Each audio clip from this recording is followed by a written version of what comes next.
Hey, what is up, guys? It is Slick or Slickmuff here, back again with another video, and this is my first comic book movie, comic book video game video here out in Los Angeles, and thank you all so much for tuning in today. If you enjoyed the video, be sure to give it a thumbs up. My last ranking video was ranking the Batman Arkham games. It went really well, and a lot of people seem to enjoy it, so check that out in the description below, and that video had a like goal of 700 likes, and that was blown out of the water. So in this one, we're going to set a like goal of 1,000 likes. It really helps share the video with fans all around the world, so I'd really appreciate that. Also, if you want some Slickmuff merch, link is in the description below as well for that. So let's get into the video for today. And in this one, we are going to be ranking the DC films. So this has been something that's been pretty highly requested. I put up a poll, and this is what won for the video to do for today. But I think these tier names are a little bland for me, so I think we need to update those.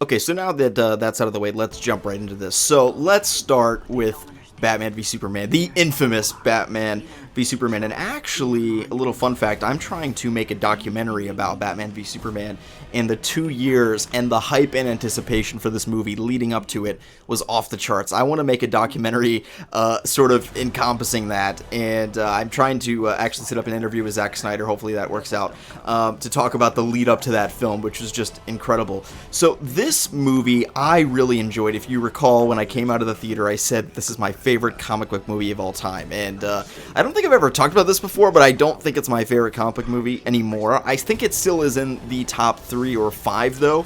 I still do really enjoy this film. I've got to say that The Dark Knight is probably number 1, but Batman v Superman overall is a great film, and I really enjoy it. I've seen it more than any other film in theaters. I saw it 7 or 8 times in theaters. And what I love about this film is that the cinematography is incredible, the visuals are incredible, the music, Hans Zimmer's score is the best score I've ever heard in a movie. There are so many things about the production quality of this film that are insane. There are several weak points in the film. For one, I've noticed with Zack Snyder's films in general, this is certainly true for Man of Steel as well, they are kind of not fun to rewatch. There's like no humor in them, and they're so exceedingly dark and depressing that it's kind of it's a tough sell for like a Friday night with your friends hanging out, like, hey, you want to watch Batman v Superman?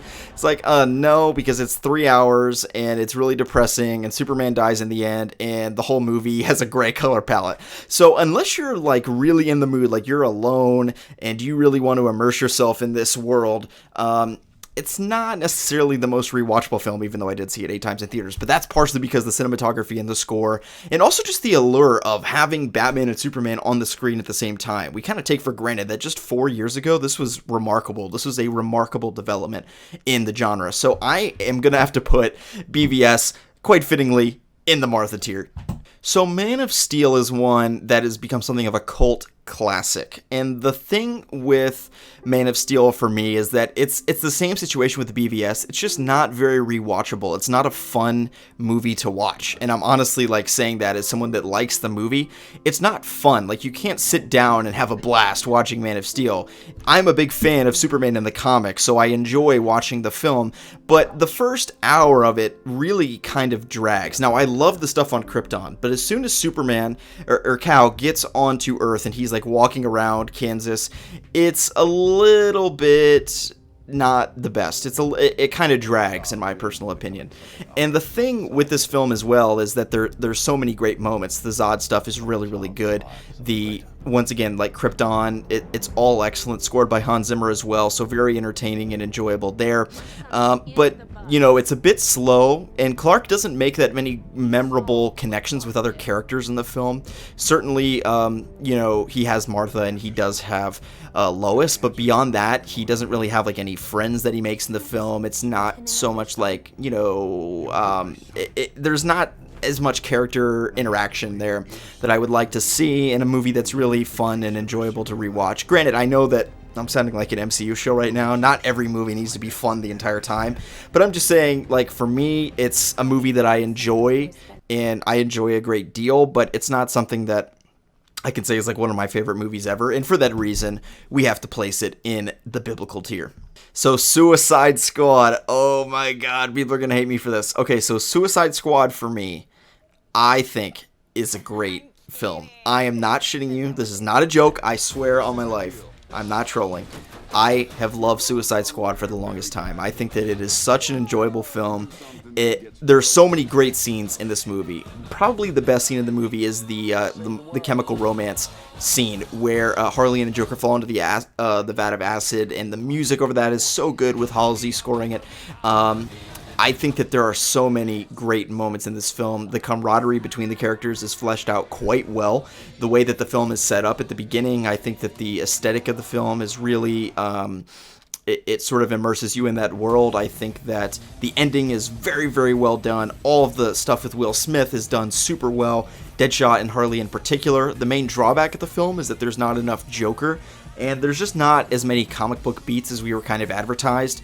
Here's the thing, too, about BVS and also Suicide Squad, is that they were both marketed as, like, the most hardcore comic book films of all time. Even David Ayer, the director of Suicide Squad, before the film came out, he was like, fuck Marvel, this is the most, like, comics-accurate movie ever. And then you watch BVS, and also Zack Snyder has the same kind of allure to him, that he's a comic book geek, but really Batman v Superman only really alludes to The Dark Knight Returns, which is a non-canon Batman book, as compared to the canon stories.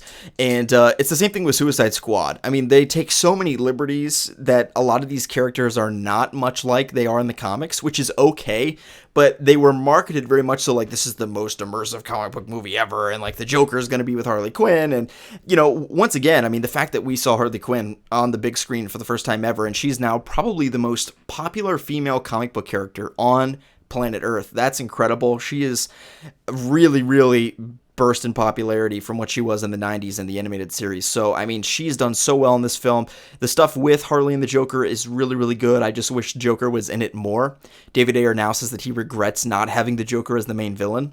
So I totally get that as well. So I also have to put Suicide Squad in the Martha tier.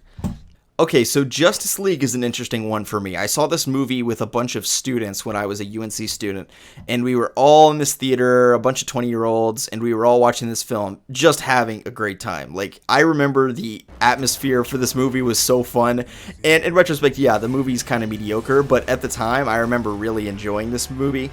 I didn't think it was as good as BVS, but I thought it was a really good time. Once again, just the allure of seeing the Justice League on the silver screen for the first time was something that really had me hyped up for the film.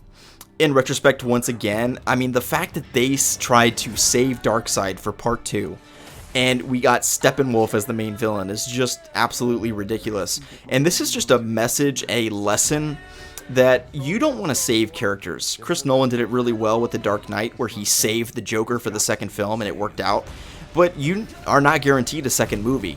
You're not guaranteed a Justice League Part 2. And the fact that we got Steppenwolf, who is probably, not kidding, a D-list character in the comics, as the main villain of a $250 million film, just goes to show you that Snyder was playing the long game when it wasn't guaranteed. It was not guaranteed, as we can see, because the DCU has kind of collapsed.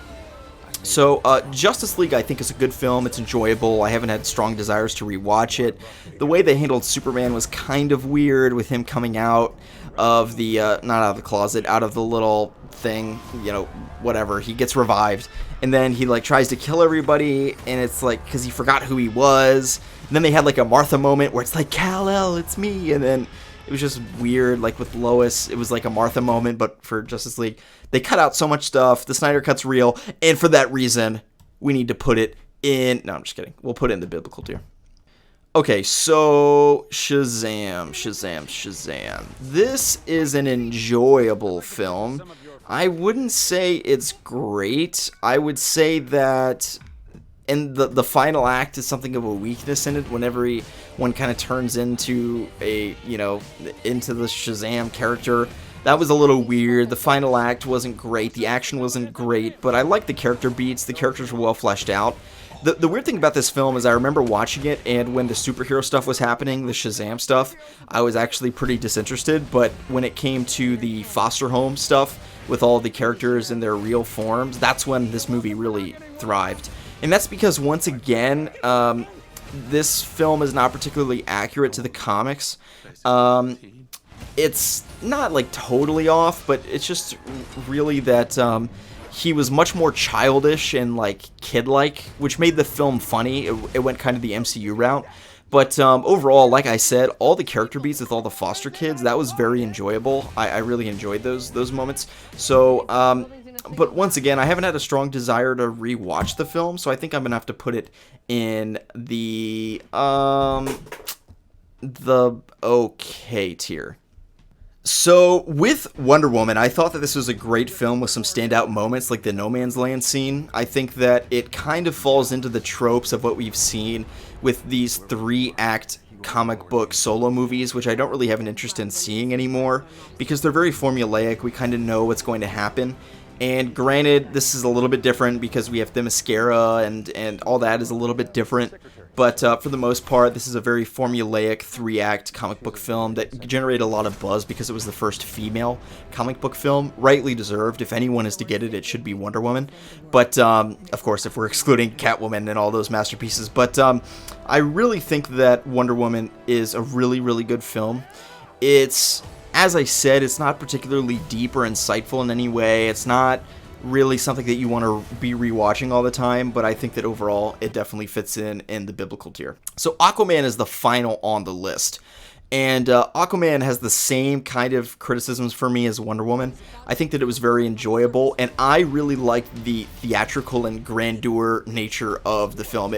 I described it as like Shakespeare underwater. It was very much so like Othello or Hamlet or something like that. It was kind of a political thriller in many ways, and I quite liked that. I really liked how it was over the top with his brother like coming out and like yelling.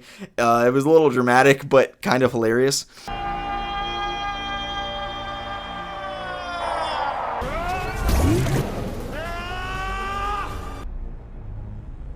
Today we unite our kingdoms. Tomorrow we scorch the surface! Rise, Atlantis! So I have to say that I quite enjoyed all the political aspects of the film.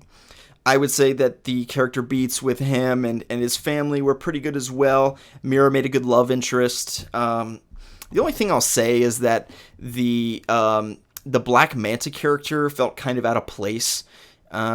It seemed that they cut a lot of his parts, which I know that they did, but it's almost like they should have taken him out entirely, just because he didn't really serve a role in the film. So, yeah, I think Aquaman definitely belongs in the biblical tier. I don't think it gets up into that Martha status, though, which begs the question, nothing is in the ZADDY tier. We gotta put something there.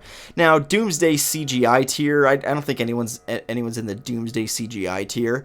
As much as people really shit on Suicide Squad, as I said, I wouldn't put it there. So, I mean, if I'm being honest, we might need to bump BVS up to the ZADDY tier. It's only fitting, as this was ZADDY's most profound creation. So I think that BVS certainly belongs there. Okay, guys, thank you all so much for watching. Like I said, if you enjoyed the video, be sure to give it a thumbs up. Stay tuned for my documentary on the creation of Batman v Superman. That's something that's going to take a long time, probably at least a month. So when I say stay tuned, I mean, like, just forget I ever said anything, and then maybe in a month you'll hear more. But yeah, thank you all so much for watching. Be sure to subscribe if you enjoyed the video. Give it a thumbs up. And follow me on Twitter. My Twitter will be linked in the description below. Thank you all so much for watching. My name is Slickmoth, and I will see you guys in the next one. Peace out.